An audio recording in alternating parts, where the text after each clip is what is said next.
mau tanyakan Pak dari Quran surat 70 ya Pak. Ini mengenai, tadi kan temanya adalah mengenai keesaan Tuhan.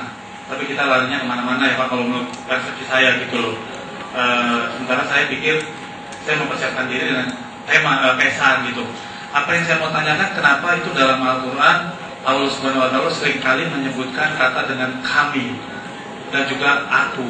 Contoh yang menurut saya paling ada kontradiksi, yang saya tidak, menurut saya ini, kalau Bapak lihat dari surah 70 ya, itu ayat 39-40, sekali-kali tidak, sesungguhnya kami, inna, kalau dalam terjemahan lahiriahnya inna, sesungguhnya kami ini adalah Allah, ciptakan mereka dari apa yang, dan seterusnya. Kemudian ayat 40, maka aku, falla, maka aku, dengan Tuhan yang bersumpah, dengan Tuhan di sini dalam bahasa Arab yang digunakan adalah Robi, bukan kata Tuhan yang biasa ya Pak, maksud saya.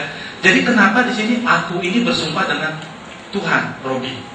Jadi menurut saya kok saya bingung, kok Tuhan bersumpah dengan Tuhan yang lain, Tuhan yang mana? Jadi kalau Anda mempelajari bahasa Arab secara mendalam, itu yang akan kita dapatkan.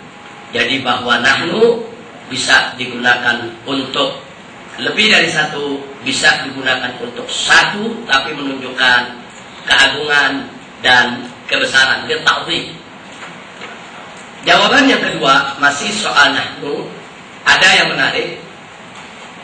Di dalam Al-Quran Al-Karim, manakala Allah menceritakan soal suatu penciptaan yang tidak melibatkan makhluk manapun, umumnya Allah mengatakan anak, aku, saya.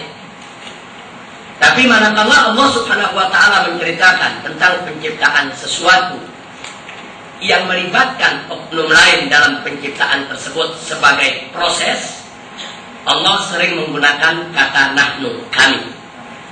Contoh, pada saat Allah menceritakan tentang penciptaan langit dan bumi, Allah mengatakan khalaqtu, aku yang menciptakan langit dan bumi, karena tidak ada unsur lain yang masuk di dalam penciptaan langit dan bumi. Tapi pada saat Allah menceritakan penciptaan manusia, ada yang Allah gunakan saya, ada juga banyak ayat Allah menggunakan kami. Nah, kenapa Allah gunakan kami? Untuk menunjukkan bahwa di dalam penciptaan manusia ada unsur lain.